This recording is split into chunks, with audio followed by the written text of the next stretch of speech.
Well, it could go from pristine to hellish in a matter of moments, and it wasn't for the faint of heart. And for one Okanagan man, it was a dream adventure, being able to enjoy the beauty offered by the South African coast and giving back to the communities most in need.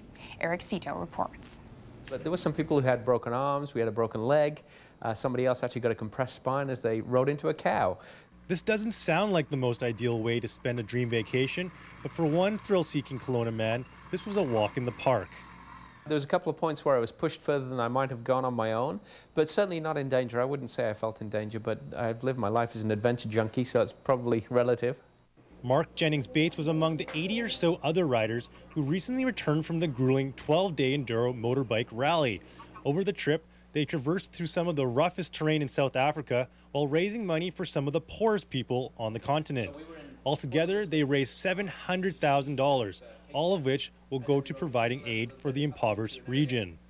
What little difference we make that makes a real difference in somebody's life. And they learned this firsthand. While visiting a school in the Transkei region of South Africa's Eastern Cape, they were met with a bunch of children who the charity had given aid to in the past.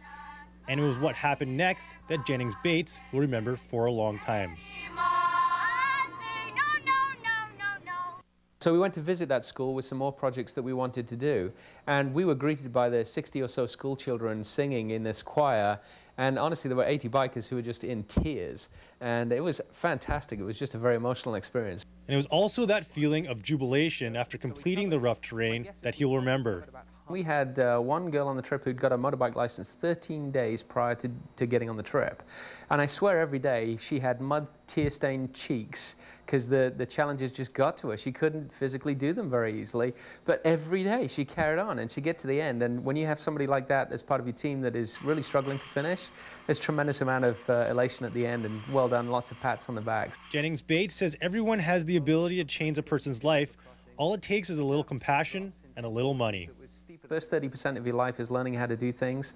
The second 30% of your life is doing those things, and the last 30% of your life is giving back a little bit. And you know, my wife would probably argue we're not in the last 30%, but we decided it's time to give back a little bit anyway. Jennings-Bates has a grander goal in mind for his next philanthropic adventure, raising $4 million for charity while being the first Canadian to compete in the DAKAR Rally race in 2011. It's a lofty goal, and there's no better way to get his engine going than by giving back to those in most need. In Kelowna, Eric Cito, CHBC News. All of the money is donated to 3 charities: UNICEF, the Nelson Mandela Children Fund, and an organization set up by Prince Harry in honor of Princess Diana. Well, we are out of time. Thank you for